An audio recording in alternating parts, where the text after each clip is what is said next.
Get down! Get down! Get down! Anyone go upstairs? Yep. Policing. It's one of the toughest jobs out there. You need courage, compassion, Has he ever threatened or attempted suicide? and an unwavering desire to serve the public. Right, no, right, go on. Back when I was a cop, my main focus was on locking up the bad guys. But as the nature of crime evolves, and with tech-savvy criminals on the rise, things have really changed on the ground. Already, just come down in town. All right. Just be careful with this chap. Yeah, sure. So what does it take to be an officer on the front line today? Response, bless them, they job to job. They don't get time to breathe. It's like treading water. I don't envy them. I think the expectation of response is monumental. We're all for, people on social media saying, well, if the police were around, we would be able to, they'd be able to do this, be able to do that. A bit of patrols would help, but we just don't have the cops because, like I said, we're either sat in hospital or we're tucked up dealing with a job. Often 999 calls are made because somebody is in crisis in a relationship and they don't know where to turn, and it's easier to ring 999 than it is to look through the yellow pages, for want of a better word. Compared to the times when you were on the street, Peter, times have significantly changed. It's so complex. We could be dealing with an incident from a gun-related matter. We've had a call that says somebody's been outside with a gun. Obviously, that's why we're here doing what we're doing now. Right the way to a missing child, right the way to retail-related theft from motor vehicle. It's so complex. I'm Peter Bleksley, and I'm joining the ranks of Bedfordshire Police to uncover the grit, the challenges and the complexities of modern-day policing. Police! You good, man? Right. Door smashed in, people in handcuffs, the house being searched. This is policing on the front line.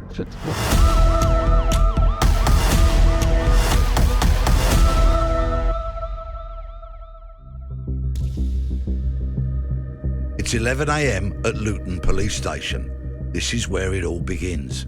Every day, every shift. Briefings like this are crucial, laying the groundwork for operations ahead.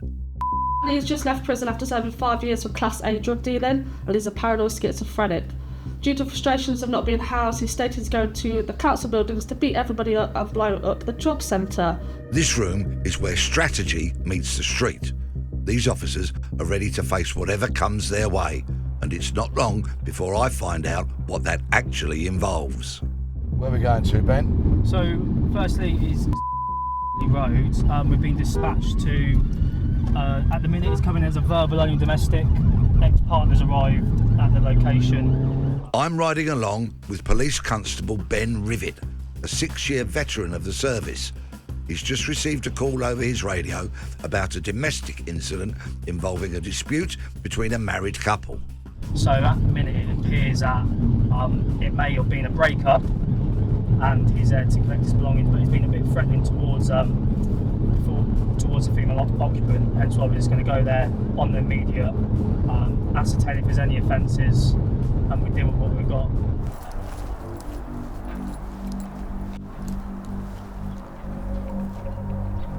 Someone's going to the front, tell.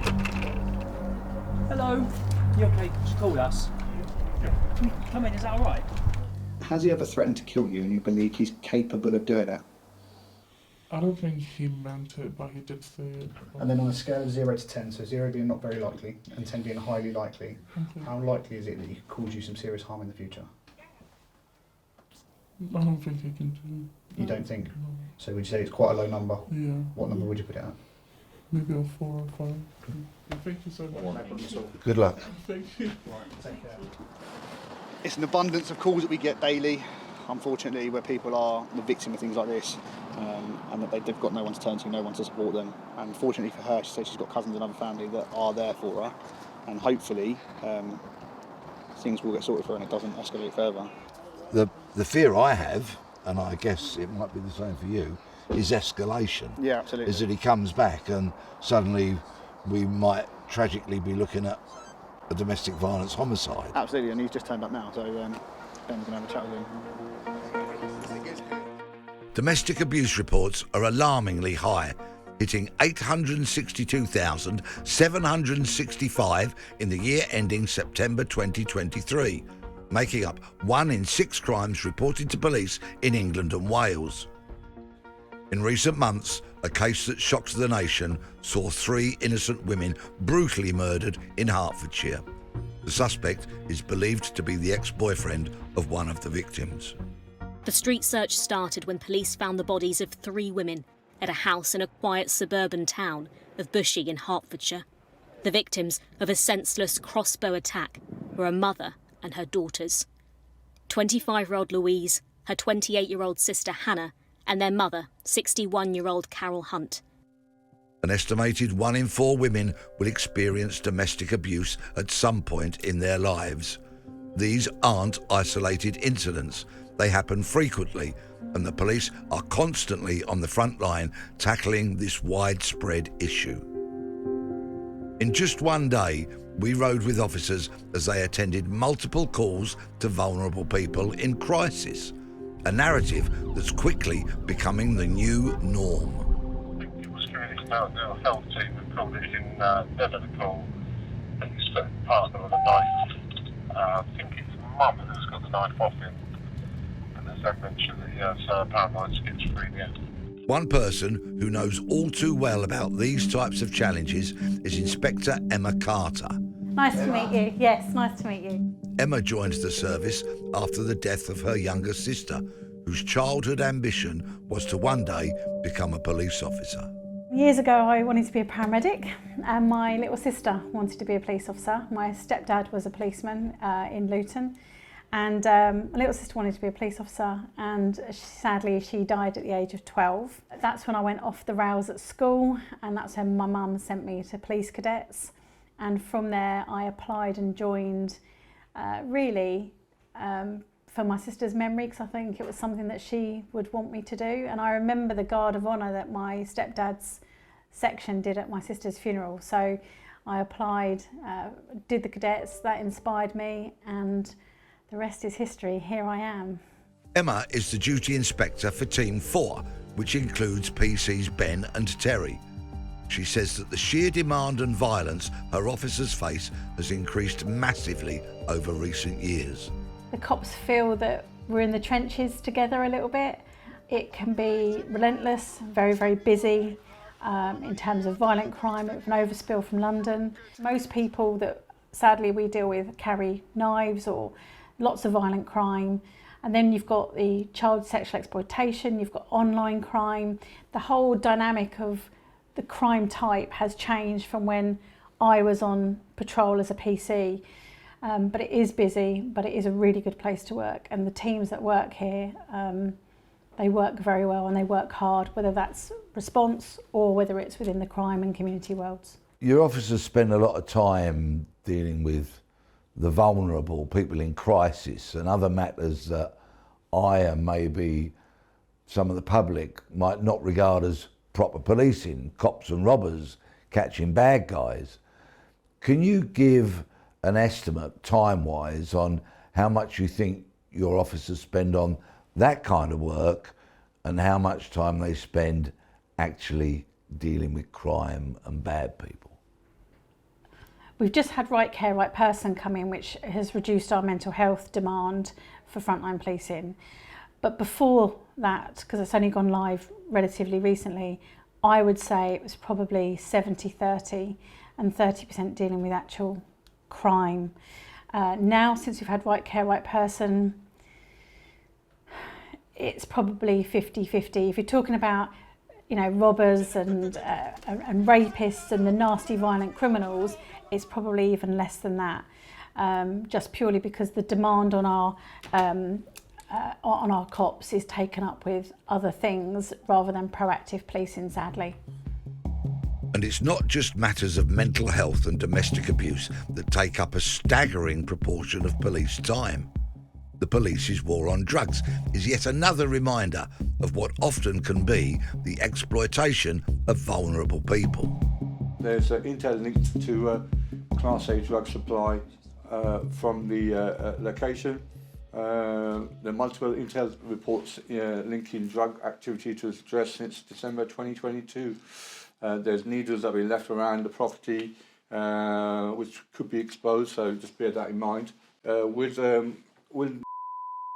we were looking at him as a potential cocaine victim anyway, so there's one thing that we can obviously take into account. It's 6:20 in the morning, and we're about to execute a drugs warrant on a property that's not very far from here, a terraced house. We've had a very thorough briefing from the inspector and the sergeant about what officers are fulfilling what roles, so we're pretty much ready to roll. We've got to be on the ground at 6:30, at which time the front door's going to go in.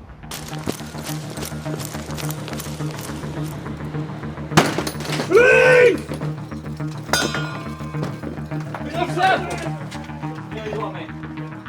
Give us your hands. Yes. Right, police officers, okay, sit down there. We're here on the warrant under section 23 in this use of drugs act, alright? Authorised by Lieutenant Magistrate. What's it? Let go of that. What's in your hand? Let go of that. Get the living room clear to be sterile. So this room, which they're calling the lounge, is being searched, and then it will create a sterile area once they know it's clear, and they can bring all the people that have been found into this room while officers get on with searching the rest of the house. You can see by the way they're going through every DVD box, through every scrap of paper, through every bag, and there's a lot of stuff here. This is thorough. This is all done, yeah? Yes. Has the bin been done? Yeah, I've checked the bin, Yeah. Bin's done. Perfect. Along with the sergeants and obviously the inspector, we'll be making sure that everything we present towards the court is 100% correct. Before it's submitted, it'll be proofread to make sure everybody's professional, everybody's got everything that they have individually seized listed as well. So that's tiny but very important details of frontline policing. Yeah, of course. Any job you go to, north or south of the county, whether it's a criminal damage, a robbery or a warrant to this size, or a larger warrant that's done by more capable and less known about teams, that is possibly the single most important thing. If you haven't got continuity, then you haven't got anything. These operations require meticulous planning and coordination, but they play a vital role in maintaining public safety, restoring trust in the service. Can you ever win the war on drugs? With persistence, with the right laws that we can enact, with the help of the community, with people providing us with the necessary intel, we can certainly keep fighting it. It's not something that we're ever going to give up on doing. So yeah, as long as people are willing to report things to us, and we'll always be there to take their intel on board.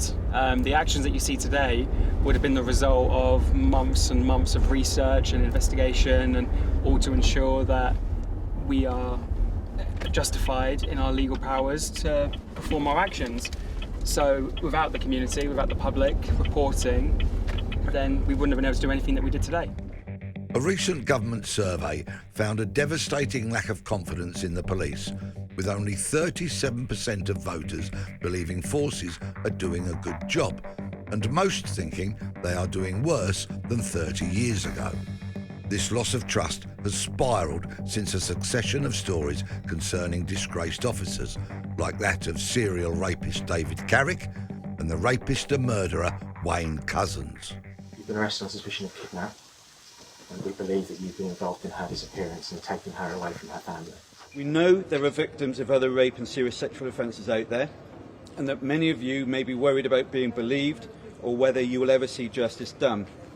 We understand these concerns and want to reassure you that we are doing everything that we can to improve how these offences are handled, and we are determined to see justice done for more victims of violence against women and girls. As a direct result of Carrick's conviction, new powers came into effect on May the 7th this year, which meant all misconduct hearings can be heard by chief constables, giving them greater powers to influence any dismissal decisions that impacts their force. But it's not just the rotten apples among ranks that have contributed to an erosion of public confidence. The chronic failures in solving what's considered to be lower-level crimes, including shoplifting, burglaries, vehicle thefts and stolen goods, is also having a damning effect nationwide. Do you trust your police service? Following a series of scandals in recent years, new research has shown more than half of the public do not trust police to solve crimes. The findings from YouGov also revealed more than a third of those surveyed said they have no faith in the police to maintain law and order, while over a third think it's unlikely that the perpetrator would be arrested and prosecuted if they reported a sexual assault. This particular situation has been exacerbated by a video which has gone out of what looks like very heavy-handed policing of a young woman who clearly is autistic and who clearly has a few problems communicating. What we've got in London and in other major cities is knife crime and all sorts of public offences, which are, they can be dealt with if the police want to, and if they do stop and search and other measures which are designed and are on the statute books for them to use in their weaponry against crime, they could do so. So where you get this sort of intense riot and hatred of police officers by communities, and it apparently started with one community and spread to others, you've got a very real risk of police officers being killed. In today's world, every decision they make and every action they take shapes the perception of policing. And with that in mind, I've come to the police headquarters in Bedfordshire to meet Superintendent Hob Hoke, the lead for community policing. Hi Peter, great to see you. You well? Very well, thank you. Lovely to meet you. And with all that I've witnessed, I've got some questions. Isn't looking at a crime a very, very different thing from investigating a crime? And I'd say that we do both. We investigate crime, that's our job, that's the core fundamental and values of the police service, to investigate crime. But as you've been out with officers on the last couple of days, you'll notice that they do other work outside of crime, because policing is so complex by its nature in modern day Britain now. The cull of about 20,000 officers during the austerity measures of the Cameron and May era had a huge impact. And while those issues have now for the most part been addressed, the influx of young and inexperienced bobbies on the beat have raised concerns about just how adequate the vetting process is. There's always more we can do, and more that other organisations and partners can do, and it is being done. What I would say is we are dealing with a wide-scale issue and a wide-scale problem, but we are there to protect those vulnerable people. Let's talk about this afternoon, when I had the great pleasure of going out to work with some of your officers. Went to an address in Bedford, which has proved to be very problematic in recent times. And the property was taken back under the control of the owner, who will renovate it, make it fit for purpose once again. The community are being served in that problem no longer exists in that street. But in terms of the drug consumption and the drug dealing, no one was arrested, no drug dealers were arrested today, no drugs were seized. Surely the drug taking and dealing problem will merely shift from that now boarded up property to another location, because the demand for drugs will still be there and the dealers will still exist. We can't solve this alone ourselves. Today would have been a mere intelligence gathering picture as well. It's an opportunity for us to look at that wider picture, to gather that intelligence piece. And of course, if drug dealing is taking place, or if there's evidence found of drug dealing that supports that, action will be taken against those individuals. And it's our job to address that, look at the long-term sustainability around that. So if it was an incident or a job where it required a warrant, we'd go out and get that warrant, we'd do the closure order as a follow-up, look at that long-term closing that drug den for 3 months, which a magistrate's court would issue and authorise. I understand you went out to a warrant yesterday, and today in fact they're out at court getting that closure order today, in readiness that that property will be locked up. Individuals for that incident will also be dealt with through the criminal justice system. But clearly, Peter, you know this is a big scale problem. This isn't just a small problem, and it's not isolated to Bedfordshire. This is a wider issue. In April of this year, Bedfordshire Police was named as being the slowest force in the country when it came to answering 999 calls, something Emma says is being addressed with the secondment of police officers into the control room. So they go up there from response, 2 at a time on a 3-month rotation, and so the actual call handling response times have significantly improved. And from that, yes, the calls are getting answered quicker, but they're also getting answered by a police officer in the main, and then that experience then is being brought back to the patrol teams, because those officers can then see what A, the control room have to do, but B, from cradle to grave, from when a 999 call is received to when we go, they know the workings. And actually, I think that part of it is working. It's just a shame that we have to have them abstracted from our teams, but the learning cycle within it is valuable. I wanted to personally observe how these new measures were affecting call response times. That's why I've come to the bustling Force Control Centre at Bedfordshire HQ, where nearly 150,000 emergency calls were handled last year.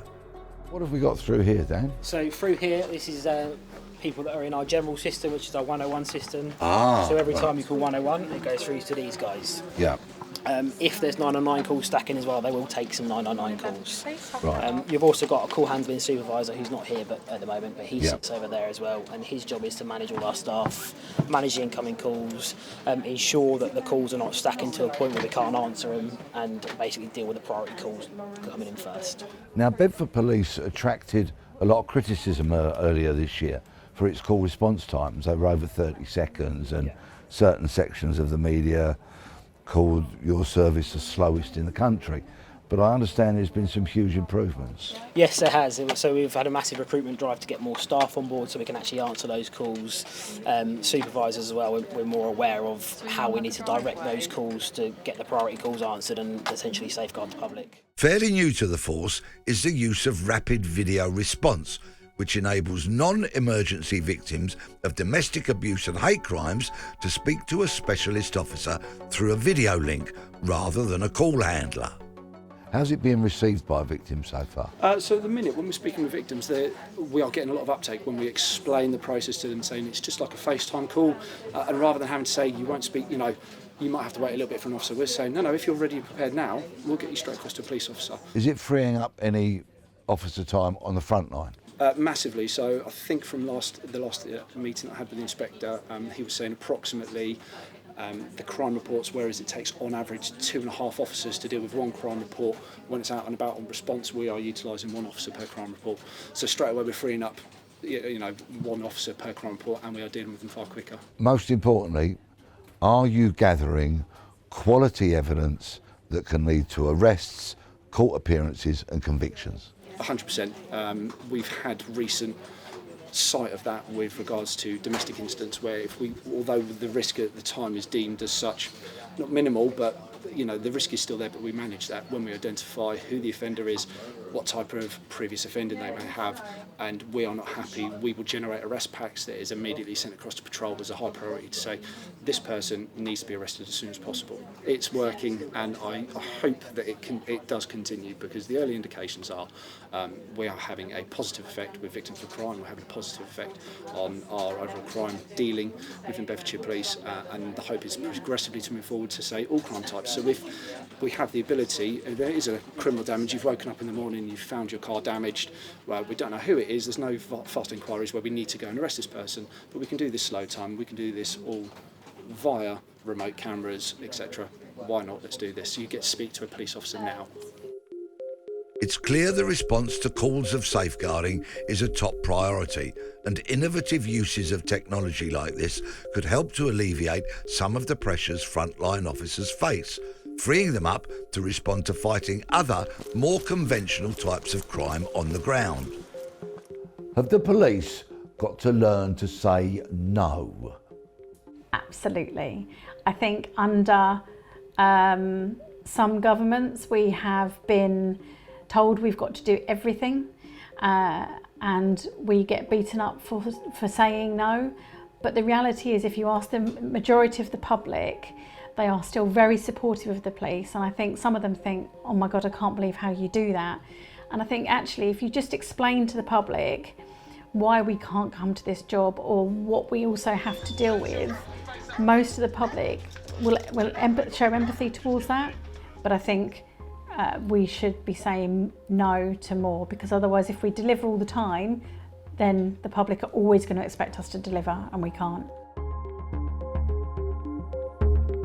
Policing today is about being guardians of the community, not just enforcers of the law.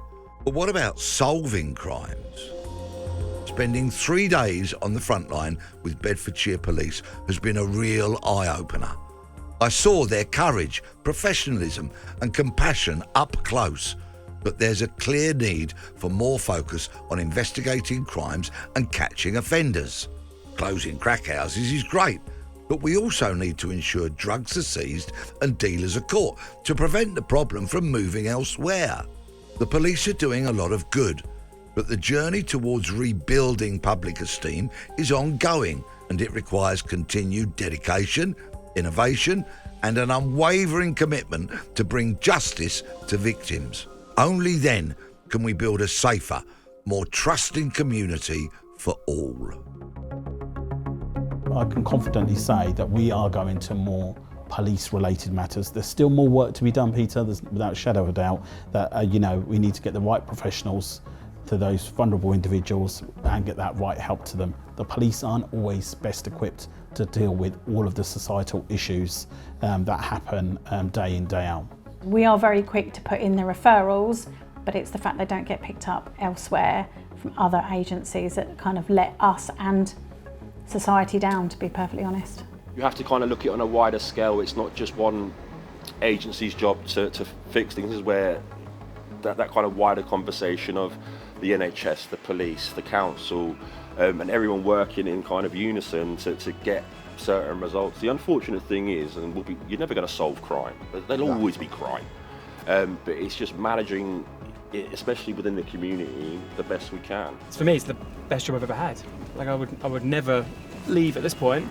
I always wanted to be a police officer one day. I spent my 20s learning other skills and where my other skill set lied. So yeah, coming here is kind of like the fruition of everything I've ever done. Joining the police, you don't know what you're going to be dealing with day in, day out. I'm just proud of obviously what I do, and I feel like it's rewarding. You can leave work each day knowing that you've made a difference towards people's lives. I trust the tools I've got, the equipment I've got. I trust the colleagues I've got. I know that if I need backup, it will come bloody damn quick, etc. I'm just proud of being a cop, really. Thank you very much, team. Go home, be safe, drive carefully, see you all tomorrow. Thank you very much.